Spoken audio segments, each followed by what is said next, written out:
Hello everybody, I'm some guy named Nate, and this is VinsanityIBG.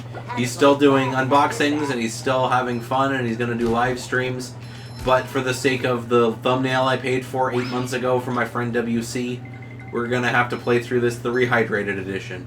You need to get to Patrick, but he's unreachable. Hit the buttons just like in the GameCube version. But I just wanted to use it, and it's a great thumbnail, so I thought it was funny, and we're playing through it because I really wanted to play through this in the show just to showcase it. Because, as people know, I love cartoon video games. I don't know why. Most of the time, they're not too good. Games based on cartoons. It's like games based on movies. You don't expect the best, but you expect, you know, to have at least a kind of a fun time. Well, you know what was really good? When we played Ratatouille on the PS2. That was a great game. Yeah. That one was very fun. Maybe they'll remaster that eventually. Get out of here, robot. But, yeah, guys, I'm playing this on the Switch, so you won't see any, like, Chivos or trophies pop. I think that this game fits on the Switch really well. Like, this is a game you can play, just pick up, play a little bit, do something else, pick up, play a little bit. So, it's perfect for the Switch. What's your favorite game on your Switch right now, Vince? Or how about we ask, what are you currently playing for the roadies at Toe Clan at home? Currently working through 3 games. I'm currently working through the Thief Simulator. I need to start that. That one's very fun, I've heard. The Mario Odyssey. Are you going to get all 999 moons? I'm going to try. Okay. I like to be as much of a completionist as possible. Thanks, Patrick. Okay. And then finally, Mega Man 11. How's Mega Man 11, by the way? Is it fun? Yeah. Okay, good. I do have to say, though, the only hard part about it was the first boss. Pretty sparkly thing. Yeah? How did you defeat how many attempts did the first boss take in? I don't know, I didn't count, but it was a lot. Guess what?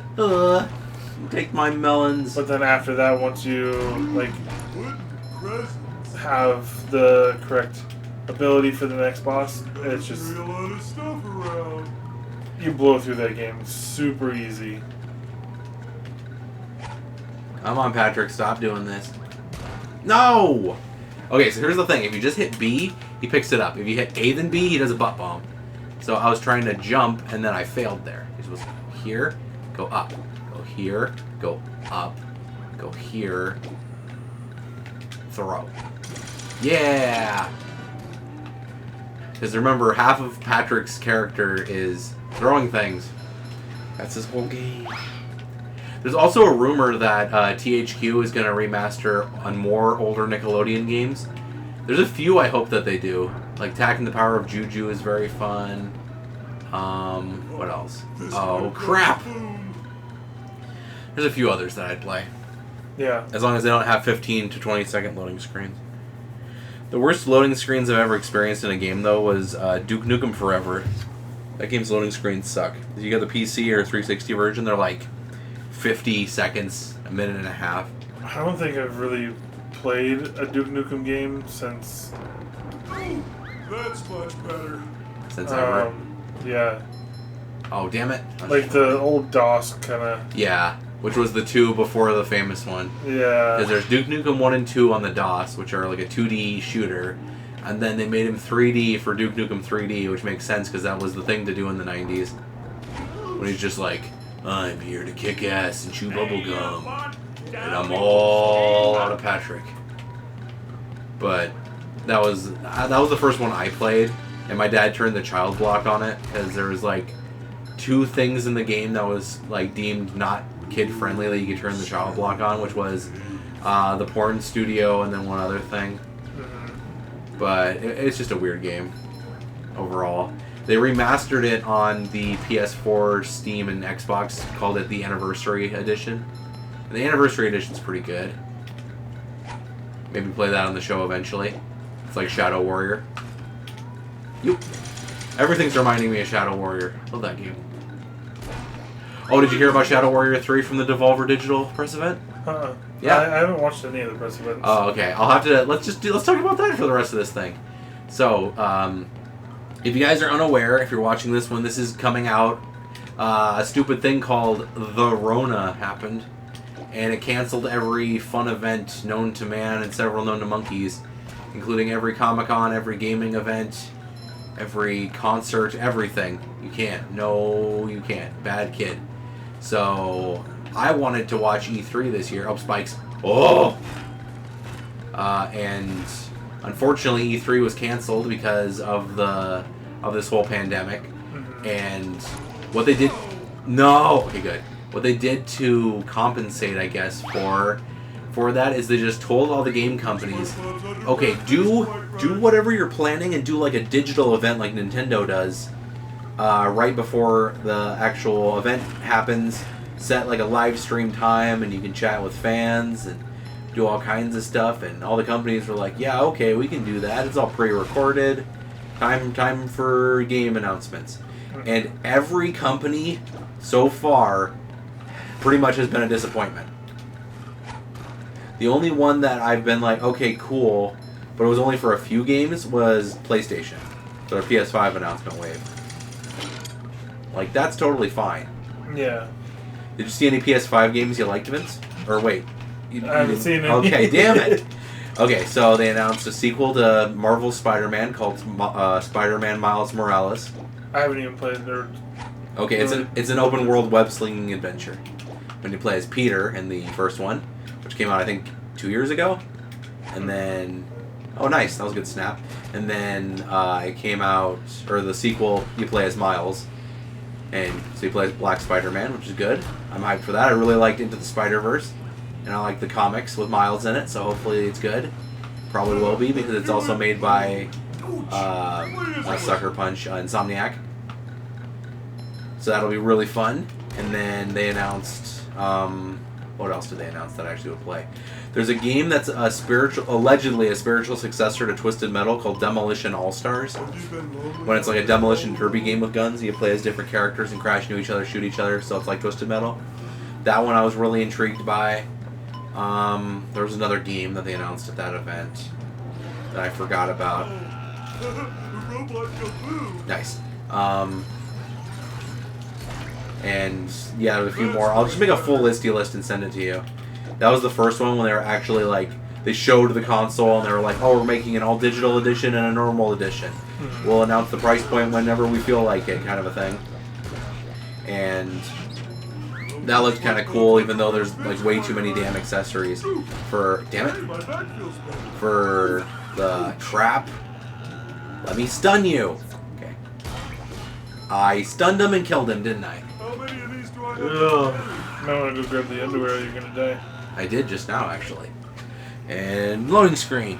But yeah, then Microsoft had their first press event when it was third-party games. So, of course, Sony was like, yeah, most of those are ours as well. All those third-party games, yeah, you can play them on our console, too. Xbox is trash! Yeah. And then Microsoft had a second press event when they announced their exclusives. Oh, that was close. When they talked about exclusives, which that one, unfortunately, 2 of the games, or 3 of the games in their exclusive lineup, I want to play.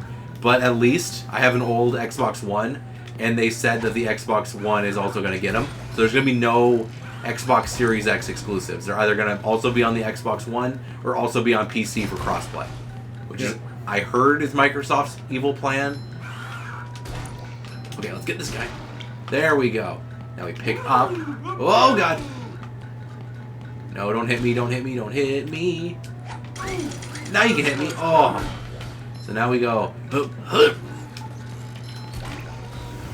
Oh, that was good. You're not going to grab the spatula? No, I'm going to get the spatula. I just wanted to kill these idiots because knowing my luck. Oh. Okay, there's 5, Vince. You need 75 to beat the game. Not too shabby. And tell me when you want to play. I know it's my show, but I know you like the Spongebob game when we played through it. Here's section 3. But yeah, then Nintendo, their whole first Nintendo Direct pissed off so many fans because they only talked about 5 games, and none of them were ones that people were like, oh, those are Nintendo games that we wanted to see that we know were coming out. It was more like, here's Shin Megami Tensei. Okay, cool. Here's an older Shin Megami Tensei we're remastering. Okay, cool. Here is another older game that we're bringing to the Switch. Okay, cool. Thank you for watching. You know, one of those things. Yeah. And it upset some people. It didn't upset me because I know they're working on the games that I wanted them to work on. And we know the Tartar Sauce Man. But yeah, they did that. And then there was Ubisoft. No, there was EA's press conference, which was one of the weirdest press conferences ever. Because here, okay, I bet I can ask Vince to predict, and he will tell me exactly what EA's press conference was this year. Vince, you're EA, and you're only allowed 55 minutes. What's your press conference? This one goes Some sort of Forza game. Forza's Microsoft, but I don't know these things. Need for Speed is EA, and no, they didn't announce a new Need for Speed. Sports. Yes. New Star Wars. Star Wars Squadrons. So yes, you're absolutely right. And then one more thing. I talked to you about it today, actually. Beyond Good and Evil? No, that's Ubisoft. Rocket Arena. That was their whole presser. It was sports. Rocket Arena. We're working on making everything optimized for the next generation of consoles. Haha, look at us, EA credits. Which kind of upset me. I haven't played Rocket Arena yet, everybody. I'll probably either live stream it or I'll just tell you guys how weird it is. But it's their answer to Overwatch because every fucking company has either an answer to Fortnite or an answer to Overwatch that they've been working on. Which I don't know about you, Vince, but pisses me off. Because I'm okay with battle royales and I'm okay with son of a bitch, it's the B button. I'm okay with hero-based arena shooters. Both of them are fun. I have nothing against them. What I do have against is when a company is like, wow, look at all this money we're not getting because people instead are getting the more popular games like PUBG and Overwatch. Oh, wait, how about I just rip them off completely and make my own version? Because I'm going to spoil this for the people who haven't watched the Ubisoft press conference from 2020, the first one. They did their own version of Valorant as well, or Apex. Apex, that's what I was thinking. Because it's a first person, like you're doing a lot of weird parkour, you're shooting your friends, you're doing all kinds of crazy shit. It's free to play. It's on PC now. I don't know if they're going to put it, it's called like Hyperscape or something like that. And it's basically just their version of Apex.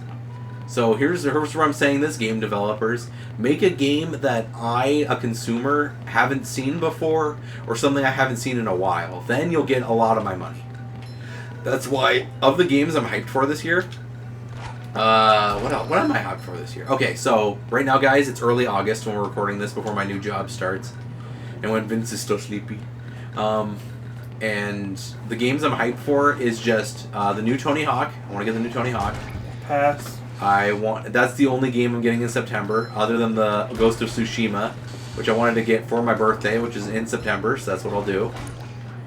In October, I'm getting Crash Bandicoot 4 and Star Wars Squadrons.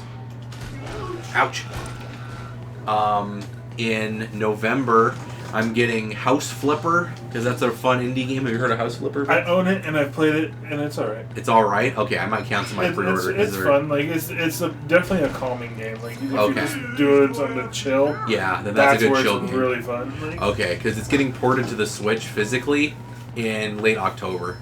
Oh, by the way, Amazon canceled my Prinny pre-order. Because remember I said that I was going to get Prinny 1 and 2 HD collection? Mm-hmm. They canceled it because they claimed that I took too long to pre-order and that they ran out of copies, so they had to cancel a lot of people's pre-orders, which kind of sucks. So I might have to try to obtain it some other way, but that was canceled. I was supposed to do that in October. And then 2 of the games that I have pre-ordered don't have release dates for this year, which is No More Heroes 3 and Cyberpunk got pushed back to November, yeah? Yeah. So that would be my November game. So I guess that's fine. And then for the rest of the year, pretty much, I'm going to either save my money or get one PS5 game just to have on my shelf and be like, I'll play you eventually. Yeah. You will be played. And then the only other game I have on pre-order right now is Far Cry 6 because I love Far Cry. And that was the last thing they announced at the Ubisoft presser. That was the one thing that I was like, okay, cool. Thank you, Ubisoft. You announced something that I want. Because Assassin's Creed Valhalla looks okay. Watch Dogs Legion looks okay.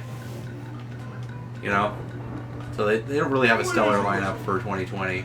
Yeah. But then when they ended it with, oh, we're making a new Far Cry and it's going to come out early February 2021, I was like, oh, tits, I need that.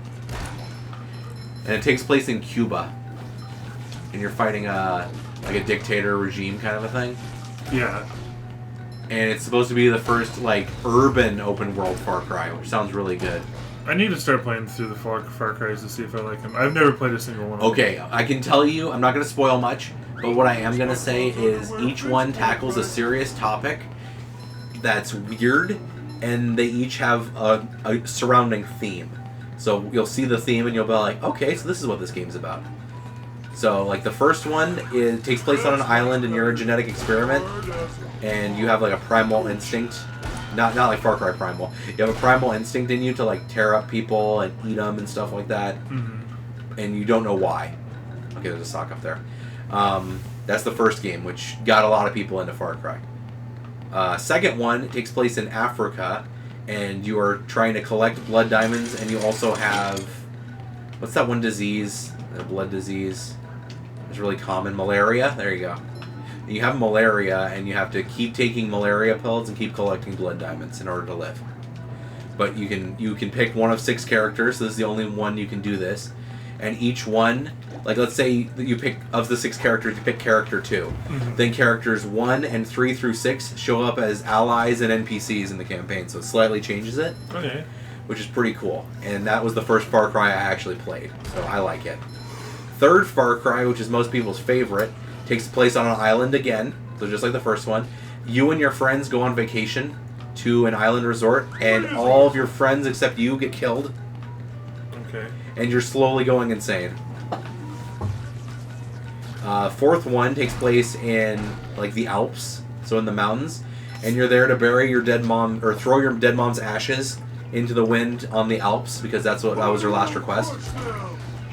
So she wants you to do that, and then an evil guy kidnaps you and basically says, side with me or I'll kill you. And then you escape his compound, and then all of his men go after you. Okay. So he's just like, oh, you're related to, you know, this woman.